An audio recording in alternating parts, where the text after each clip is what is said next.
Hello दोस्तों, कैसे हैं आप सब। मैं सौरभ, स्टडी विद सौरभ में आप सभी का बहुत स्वागत है। हम लोग एनोलॉजी पढ़ रहे हैं। आज हम एनोलॉजी पार्ट 7 पढ़ेंगे। चलिए स्टार्ट करते हैं एनोलॉजी पार्ट 7। पहला प्रश्न है, महात्मा गांधी का जन्म 2 अक्टूबर को हुआ और लाल बहादुर शास्त्री का जन्म भी 2 अक्टूबर को हुआ। आप लोग ऐसा सोच रहे होंगे कि मैंने पहले ही बता दिया है महात्मा गांधी का जन्म और लाल बहादुर शास्त्री के बारे में। तो बिल्कुल बताया है मैंने, और आप लोग इस चीज़ पे ध्यान देंगे कि ये एनालॉजी है। मैं एक ही चीज़ों को कई बार बताऊंगा, आप कॉपी में नोट करेंगे, मेरी बातों को सुनेंगे, इससे आपको जल्दी याद हो जाएगा। याद करने का जो एक समस्या है वो आपका समाप्त हो जाएगा। आगे चलते हैं। अगला प्रश्न है, महात्मा गांधी का जन्म 1869 में हुआ और सुएज नहर का निर्माण भी 1869 में हुआ। यहाँ नीचे मैं 2 तस्वीर लगाई है, एक में सुएज नहर है और एक में दिखाया गया है कि सुएज नहर कैसे कैसे लाल सागर और भूमध्य सागर को जोड़ती है। मैं यहाँ पे आप लोगों को एक चीज़ दिखाना चाहता हूँ।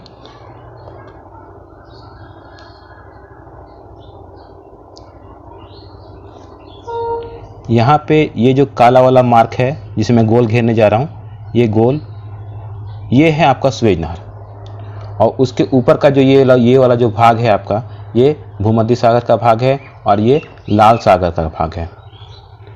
ऊपर भूमध्य सागर, नीचे लाल सागर। सुएज नहर मिस्र में है। इसकी लंबाई 168 किलोमीटर है और ये 60 मीटर चौड़ा है। इसका निर्माण 1858 में शुरू हुआ और यातायात के लिए 1869 में इसे चालू कर दिया गया। ये लाल सागर और भूमध्य सागर को जोड़ती है।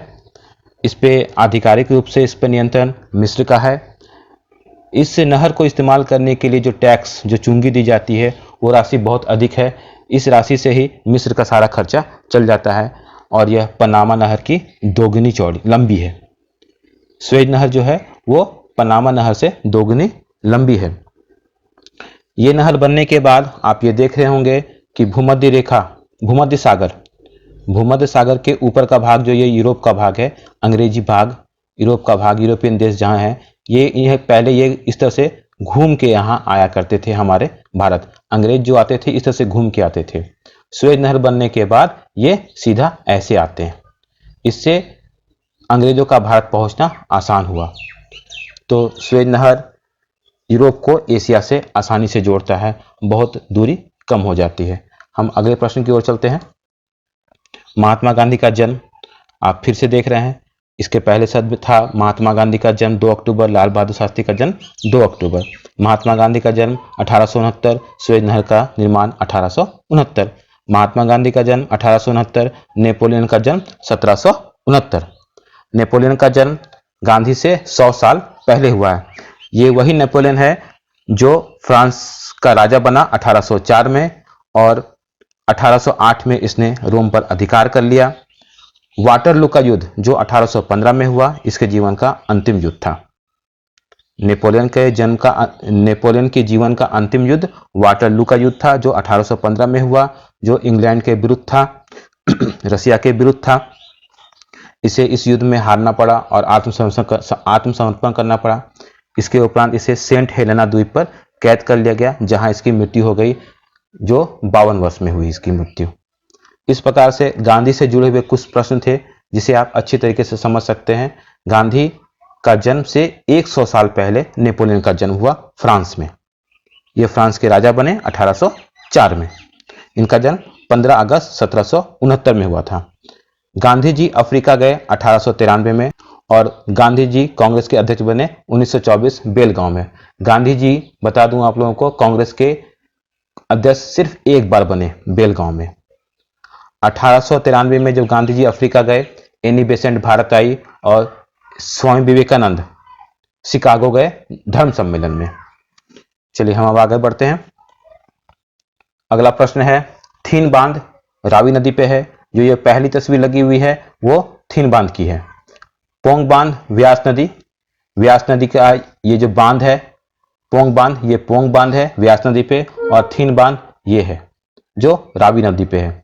याद रखने में आसानी होगा। थीन बांध रावी नदी, पोंग बांध व्यास नदी। अगला प्रश्न है दक्षिण की गंगा कावेरी, दक्षिण गंगा गोदावरी। बच्चों को यह प्रश्न बहुत ही उलझाने वाला लगता है कि ऐसा क्यों, दक्षिण की गंगा कावेरी, दक्षिण गंगा गोदावरी, कुछ मिसप्रिंट हुआ या कुछ गलत लिखा गया। कुछ भी गलत नहीं है, बिल्कुल सब कुछ सही है। आपको बस इतना याद रखना है कि जहां की है, जहां की लगा हुआ है वहां कावेरी होगा, जहां की लगा है वहां कावेरी होगा, जहां की नहीं है दक्षिण गंगा है वहां गोदावरी होगा। आगे बढ़ते हैं। फलों को कृत्रिम रूप से पकाने में एसिटिलीन सहायक होता है और वेल्डिंग में प्रयोग में सहायक होता है एसिटिलीन। वेल्डिंग के प्रयोग में वेल्डिंग के प्रयोग में सहायक गैस है एसिटिलीन और फलों को कृत्रिम रूप से पकाने में सहायक है एसिटिलीन। अगला प्रश्न है सोयाबीन में प्रोटीन की मात्रा। सोयाबीन में प्रोटीन की मात्रा 42% है और हड्डी में फास्फोरस की मात्रा 8% है। यह परीक्षा में बहुत पूछा जाता है, इसे आप ध्यान से रखेंगे।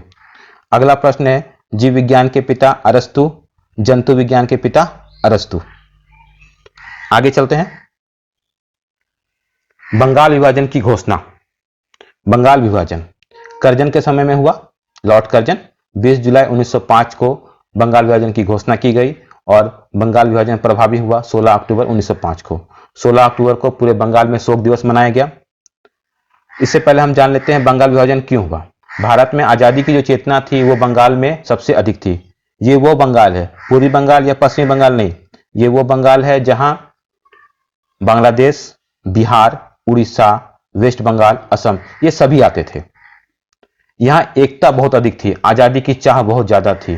अंग्रेज इनसे परेशान थे। इनकी एकता को तोड़ने के लिए, हिंदू और मुसलमान की एकता को तोड़ने के लिए प्रशासनिक सुविधा के दृष्टिकोण से कर्जन ने बंगाल का विभाजन की घोषणा की और कहा कि यहां प्रशासनिक सुविधा अच्छी तरीके से देने के लिए इसका विभाजन होना जरूरी है और 20 जुलाई 1905 को इसकी घोषणा हुई और 16 अक्टूबर 1905 को यह प्रभावी हो गया।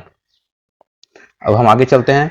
असहयोग आंदोलन 1920, भारत छोड़ो आंदोलन 1942। असहयोग आंदोलन, असहयोग आंदोलन के जानने से पहले थोड़ा सा आप जान लीजिए खिलाफत आंदोलन के बारे में। 1919 में खिलाफत आंदोलन हुआ। अली बंधु ने खिलाफत आंदोलन शुरू की। खिलाफत आंदोलन का जो अधिवेशन हुआ उसकी अध्यक्षता महात्मा गांधी ने की। खिलाफत आंदोलन असल में है क्या कि प्रथम विश्व युद्ध के समय अंग्रेजों ने तुर्क के राजा से ये वचन दिया, तुर्क के राजा को, कि हम आपको नुकसान नहीं पहुंचाएंगे, आपके साम्राज्य को भंग नहीं करेंगे। और जस्ट इसका उल्टा हुआ। युद्ध समाप्ति के बाद अंग्रेजों ने तुर्क के खलीफा का अपमान भी किया और उसके साम्राज्य को तोड़ने का प्रयास भी किया। परिणाम स्वरूप भारत में रहने वाले मुसलमान जो तुर्क के सम्राट को इस्लाम का खलीफा मानते थे वो इसके विरोध में आ गए और गांधी जी इसमें शामिल हुए। और कब ये खिलाफत आंदोलन असहयोग आंदोलन में परिवर्तित हो गया ये किसी को पता भी नहीं चला और ये पूरे देश में छा गया। पहले एक समुदाय था, अब पूरा देश शामिल हो गया। भारत छोड़ो आंदोलन 1942 में हुआ। कृष्ण मिशन जो भारत आया उसके असफल होने और जापानी, इस वक्त द्वितीय विश्व युद्ध का समय चल रहा है, जापान भी भारत पे खतरे के रूप में उभर चुका था। इसको देखते हुए 1942 में वर्धा में कांग्रेस कार्य समिति की एक बैठक आयोजित की गई जहां यह प्रस्ताव रखा गया कि भारत छोड़ो आंदोलन लाना चाहिए। कांग्रेस के अधिकांश सदस्य इसके विरोधी थे। इस विरोध को देखते हुए गांधी जी ने कहा कि मैं मुट्ठी भर बालू से कांग्रेस से बड़ा आंदोलन खड़ा कर दूंगा। परिणाम स्वरूप मुंबई के ग्वालियर टैंक मैदान में भारत छोड़ो आंदोलन का प्रस्ताव पारित हो गया 7 अगस्त 1942 को और 9 अगस्त 1942 को गांधी जी को गिरफ्तार कर लिया गया। इस अधिवेशन के 7 अगस्त 1942 को जो अधिवेशन हो रहा था ग्वालियर टैंक में, इसकी अध्यक्षता मौलाना अबुल कलाम आजाद थे जो सबसे कम उम्र में कांग्रेस के अध्यक्ष बने। इस आंदोलन के बारे में एक चीज और बता दूं कि इस आंदोलन का नेतृत्व किसी ने नहीं किया। अब हम आगे बढ़ेंगे। अगला प्रश्न है साइमन कमीशन की नियुक्ति और साइमन कमीशन का आगमन। साइमन कमीशन की नियुक्ति 1927 में की गई और उसका आगमन 1928 में हुआ। यह प्रश्न परीक्षा में काफी बार पूछा जा चुका है कि साइमन कमीशन की नियुक्ति कब हुई और साइमन कमीशन भारत कब आया। नियुक्ति 27 में और आगमन 28 में। अगला प्रश्न है हिरोशिमा पर परमाणु बम गिराया गया 6 अगस्त 1945, नागासाकी पर परमाणु बम गिराया गया 9 अगस्त 1945। मैंने नीचे बम की तस्वीर लगाई हुई है, आप उसे देख सकते हैं, और विस्फोट होने के बाद क्या स्थिति थी उसे भी आप देख सकते हैं। हिरोशिमा नागासाकी जापान का क्षेत्र है। जापान ने पर्ल हार्बर पर द्वितीय विश्व युद्ध में अमेरिका के पर्ल हार्बर पर आक्रमण किया, जिसके विरोध में अमेरिका ने जापान पर हिरोशिमा और नागासाकी में परमाणु बम गिराया। परमाणु बम का नाम लिटिल बॉय और फैटमैन था। ये बम आप देख सकते हैं। हिरोशिमा पे जो बम गिराया गया था, बहुत अधिक ऊर्जा उत्पन्न हुई, बहुत अधिक तापमान बढ़ा, जिससे सब कुछ नष्ट हो गया। लगभग 80,000 आदमी कुछ सेकंड में ही मारे गए। ये द्वितीय विश्व युद्ध का अंतिम चरण था। इसके बाद द्वितीय विश्व युद्ध समाप्त हो गया। अगला प्रश्न है ठक्कर आयोग। इंदिरा गांधी की जो हत्या हुई उसकी जांच के लिए बनाया गया कमेटी ठक्कर आयोग। जैन आयोग, जो राजीव गांधी की हत्या हुई उसकी जांच के लिए बनाया गया जैन आयोग। 73वां संविधान संशोधन ग्राम पंचायत अधिनियम से संबंधित है, और 74वां संविधान संशोधन नगर पालिका से है। 73वां संविधान संशोधन, इसमें 11वीं अनुसूची जोड़ी गई। 74वां संविधान संशोधन, इसमें 12वीं अनुसूची जोड़ी गई। 73वां नगर पंचायत से संबंधित है और 74 नगर पालिका से। आगे बढ़ते हैं। पलासी का युद्ध 1757, बक्सर का युद्ध 1764। पिछले वीडियो में मैंने आपको पलासी का युद्ध और बक्सर युद्ध के बारे में बताया था। फिर भी आप यहाँ जान लें कि बक्सर के युद्ध के समय 3 सदस्य जो थे वो थे कासिम, मुगल सम्राट शाह आलम द्वितीय और अवध के नवाब शुजाउद्दौला। इसी समय कुलाइब के द्वारा इलाहाबाद की संधि की गई। पलासी में सिराजुद्दौला और क्लाइव के बीच युद्ध हुआ। पलासी बंगाल में है, बक्सर बिहार में। आगे बढ़ते हैं। फ्रांस की क्रांति 1789 में हुई और रूस की क्रांति 1917 में हुई। फ्रांस की क्रांति 1789 में हुई, जिस वक्त राजा थे लुई 16वां। इसी क्रांति के समय समानता, स्वतंत्रता और बंधुत्व का नारा दिया गया। यह प्रश्न परीक्षा में कई बार पूछा जा चुका है कि समानता, स्वतंत्रता और बंधुत्व का नारा किस क्रांति में दिया गया। इसके राजा लुई 16 थे। यह फ्रांस की क्रांति है। रूस की क्रांति, रूस में राजा को जार कहा जाता था। 1917 में रूस में जार थे जार निकोलस द्वितीय। ये आपका आज का सेट था एनोलॉजी 7। मैं उम्मीद करूंगा कि आप लोग एनोलॉजी को अच्छी तरीके से पढ़ रहे हैं, नोट कर रहे हैं। जैसे मैं लिख रहा हूं वैसे लिखें। कुछ प्रश्न ऐसे होंगे जो मैं कई बार बताऊंगा, उसे आप कई बार लिखेंगे, कई बार पढ़ेंगे, और इसी तरह से आपको ये सारा का सारा एनोलॉजी और सारा जीके याद हो जाएगा आपको, और आपको पता भी नहीं चलेगा। मैं एक दोबारा फिर से कहना चाहूंगा पारा शिक्षकों के बारे में। जिन्हें भी आकलन परीक्षा देना है वो मुझसे जब चाहें मेरे नंबर पे कांटेक्ट कर सकते हैं, मुझसे सहायता ले सकते हैं। उनको जिस भी प्रकार की समस्या है पढ़ने के क्षेत्र में, पढ़ाई के क्षेत्र में, मैं उनकी मदद करने के लिए हमेशा तैयार हूं। आप मुझे कॉल करें, निसंकोच कॉल करें मुझे, मैं आपकी सहायता अवश्य करूंगा। आज बस इतना ही। मैं सौरभ, स्टडी विद सौरभ से बने रहिए और अपने जीके को स्तर को ऊंचा करें। धन्यवाद।